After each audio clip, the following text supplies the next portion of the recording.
المولتن كيك هتعمليه بأسهل بالطريقة بتاعتي، مش هتلاقيه حاجة سهلة وبسيطة جدا، وأي حاجة هتحسيها صعبة معايا إن شاء الله هتبقى أسهل من كده مفيش. زي ما انت شايفة كده المولتن كيك يعني بجد بيحسسك بالسعادة، يعني كده بيغير المود جدا. أنا عملت ازاي المقدار ده تحفظيه حفظ بإذن الله. يلا بينا على المقادير ونشوف طريقة التحضير. معانا 100 جرام من الزبدة، 100 جرام من الشوكولات دارك، ومعايا كمان ربع كوباية من السكر. ربع كوباية من السكر هقول لكم المقادير بالجرامات لو عايزينها، هسيبها لكم تحت. تمام، ربع كوباية من السكر، 3 بيضات، يعني قولي 3 كبات، كل كب خد بيضة بالظبط. هقول لك على أهم التركات اللي عشان تنجح معاكي المولتن كيك، يطلع لك كمان أحلى من اللي أنا عملته كمان. تمام. في البداية كده سيحي الشوكولاتة مع الزبدة على حمام بخار زي ما انت شايفة كده، أو حتى في الميكروويف لو عندك مايكروويف اعملي سيحيه فيه. تمام. وابتدي كده سيحي أو على حمام البخار بالشكل ده لحد ما يبقى قوام ناعم جدا وبيلمع زي ما انت شايفة كده. تمام. وبعدين تجيبي بقى المقدار تنزلي عليه بيه، سواء هتنزلي عليه هو أو هتعملي تنزلي الأول مثلا بالبيض والدقيق والسكر، اللي هو ال50 جرام من الدقيق أنا خدت منهم معلقة عشان أغمق المقدار شوية، لقيته فاتح سنة فحبيت أغمقه شوية، فأخدت معلقة كاكاو نخلتها ونزلت عليه في الخليط ده. تمام. هنا بقى الدقيق والسكر، ربع كوباية، ومعلقة يعني ربع معلقة صغيرة من البيكنج باودر، والثلاث بيضات، ورشة الملح. بس كده.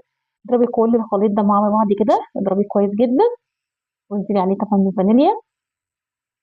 وبعدين هاتي بقى الشوكولاتة والزبدة اللي سيحتيها، انزلي عليها، ابتدي اضربيها. تمام. اضربيها كويس جدا لغاية ما كل الخليط ده يختفي معاكي. تمام. سواء ممكن عايزة تضربيها ضربة بالمضرب الكهرباء براحتك، اضربيها او حتى بايديكي اعمليها مفيش مشكلة خالص. تمام. وبعد كده ابتدي صبيها في الكوبايات بتاعتك. اهم حاجة الكوبايات بقى تبقى مرتفعة، ما تجيبيش كوبايات صغيرة. تمام، زي اللي بتاعت كب كيك دي ما تنفعش. هاتي الحواف بتاعتها تبقى عالية عشان لما تعلى معاكي يعني تعلى براحتها. تمام. وتديكي الحاجة اللي انت عايزاها. تمام، زي ما انت شايفة كده. وبعدين ابتدي صبيها على درجة حرارة 180. سخني الأول الفرن على 200. تمام. وبعد كده نزليها ل 180 قبل ما تدخليها، و12 دقيقة بالظبط وتخرجيها. هتلاقيها من فوق كده طرية، هتحسيها طرية مش مشكلة خالص، هتتقلب معاكي مفيش مشكلة، ما تخافيش منها خالص.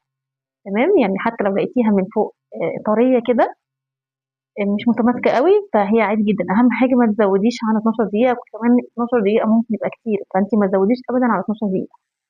تمام.